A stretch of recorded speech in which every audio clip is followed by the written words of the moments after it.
안녕하세요. 자유교회 이진우 목사가 보내드리는 아침 묵상입니다. 오늘도 예수 그리스도의 향기를 내는 복된 하루가 되시길 바랍니다. 11월 10일 목요일 아침 묵상입니다. 오늘은 도대체 율법이란 무엇인가라는 제목으로 마태복음 5장 17절로 18절의 말씀 묵상합니다. 내가 율법이나 선지자를 폐하러 온 줄로 생각하지 말라. 폐하러 온 것이 아니요 완전하게 하려 함이라. 진실로 너에게 이르노니 천지가 없어지기 전에는 율법의 1.1획도 결코 없어지지 아니하고 다 이루리라. 오늘도 삶의 현장에서 소금과 빛의 사명을 넉넉히 감당하는 그리스도인으로 살아가시는 일에 승리하시길 바라며 목요일 아침 묵상 시작합니다.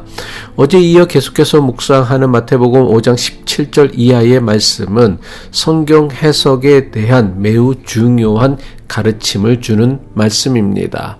이 말씀을 어떻게 읽고 해석하느냐에 따라서 성경을 어떻게 읽고 해석해야 하는지에 대한 매우 중요한 교훈을 얻을 수 있습니다.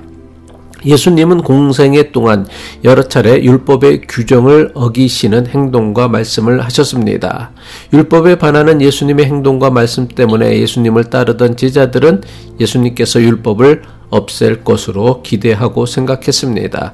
그런데 예수님께서는 율법을 폐하기 위함이 아니라 완전하게 할 것이며 심지어 율법의 1.1획조차도 다 이룰 것이라 말씀하신 것입니다. 예수님께서 하신 이 말씀의 의미를 제대로 이해하고 해석하기 위해선 먼저 율법이 무엇인지를 정확히 이해해야 합니다. 유대인들이 그렇게 중요하게 여기고 생명처럼 여기는 율법이 도대체 무엇입니까? 좀 복잡한 설명이 될 수 있지만 율법이 무엇인지를 정확하게 알기 위해선 우선 법이 무엇인지를 알아야 합니다. 법이란 사회와 국가를 이루며 살아가야 하는 사람들이 서로의 이해관계나 갈등을 조정하고 해결하기 위해 만든 규칙이나 규정을 법이라고 합니다. 오늘날 거의 모든 국가는 법을 만들고 법에 따라 국민을 다스리고 통치합니다. 이것을 법치주의라고 합니다. 사회와 국가를 다스리는 가장 중요한 원칙인 법에는 크게 두 가지가 있습니다. 하나는 자연법이라 하고 다른 하나는 실정법이라고 합니다. 자연법이란 시간과 공간, 민족과 국가를 초월하여 모든 사람, 모든 민족, 모든 국가에 적용할 수 있는 법으로 자연의 질서와 인간의 기본적인 권리에 기초한 법을 의미합니다.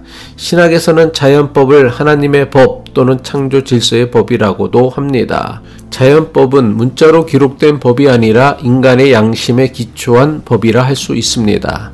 반면에 실정법이란 각 나라가 그 나라만의 독특한 역사적 상황과 시대 형편에 따라 만든 법을 실정법이라고 합니다. 그래서 실정법은 나라마다 조금씩 다릅니다. 왜냐하면 나라마다 역사와 상황과 환경 또는 민족 구성이 다 다르기 때문입니다. 예를 들면 대부분 나라는 음주나 이자 받는 것을 법으로 허용하지만 이슬람 국가들 대부분은 음주나 이자 받는 것을 법으로 금하고 있습니다. 이처럼 실정법은 나라마다 종교적 영향이나 역사적 경험 또는 시대적 환경에 따라 서로 다른 법을 가지고 있습니다. 그럼 자연법과 실정법 가운데 어떤 것이 더 근본적이고 중요한 상위법이라 할 수 있을까요? 인간의 양심에 기초하여 인간의 기본적인 권리를 담고 있는 자연법이 각 나라의 실정법보다 더 근본적이고 기본적인 법이라 할 수 있습니다. 정상적인 국가라고 한다면 자연법에 기초하여 자연법의 원칙을 잘 실현하기 위해 구체적이고 실제적인 실정법을 만듭니다. 대부분 나라가 서로 다른 실정법을 가지고 있지만 많은 부분에서 비슷한 이유가 바로 여기에 있습니다. 대부분 나라가 모든 나라와 민족에게 적용할 수 있는 자연법에 기초하여 자연법의 정신을 실현할 수 있는 실정법을 만들었기 때문입니다. 만약 그 나라의 실정법이 자연법의 정신을 제대로 실현하지 못하는 법이라고 하면 이런 법을 우리는 악법이라고 합니다. 예를 들면 수천 년 동안 많은 나라들이 노예제도를 법으로 인정하여 노예제도를 시행하였습니다. 노예제도가 수천 년 동안 많은 나라의 실정법이었다고는 하지만 사람을 노예로 사고 파는 것은 모든 사람이 공평하게 지음을 받았다는 자연법에 어긋나는 것입니다. 그렇다면 유대인들이 율법이라고 하는 오경은 모든 나라 모든 시대에 적용할 수 있는 자연법일까요? 아니면 이스라엘 공동체만을 위한 실정법일까요? 이것을 분별하는 것에서부터 율법에 대한 매우 중요한 성경 해석이 시작됩니다.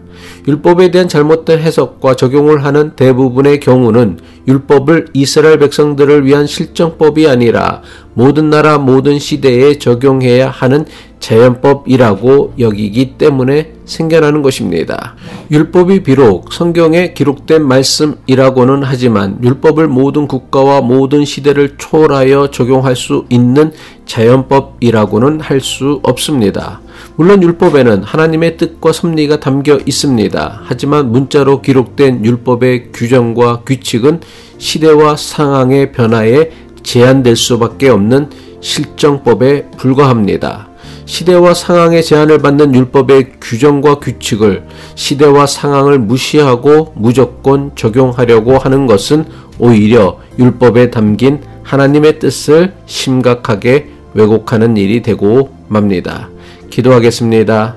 출애굽한 이스라엘 백성들에게 율법을 주신 하나님, 율법을 완전하게 하는 것은 율법에 담긴 하나님의 뜻을 지키는 것임을 깨닫게 하옵소서.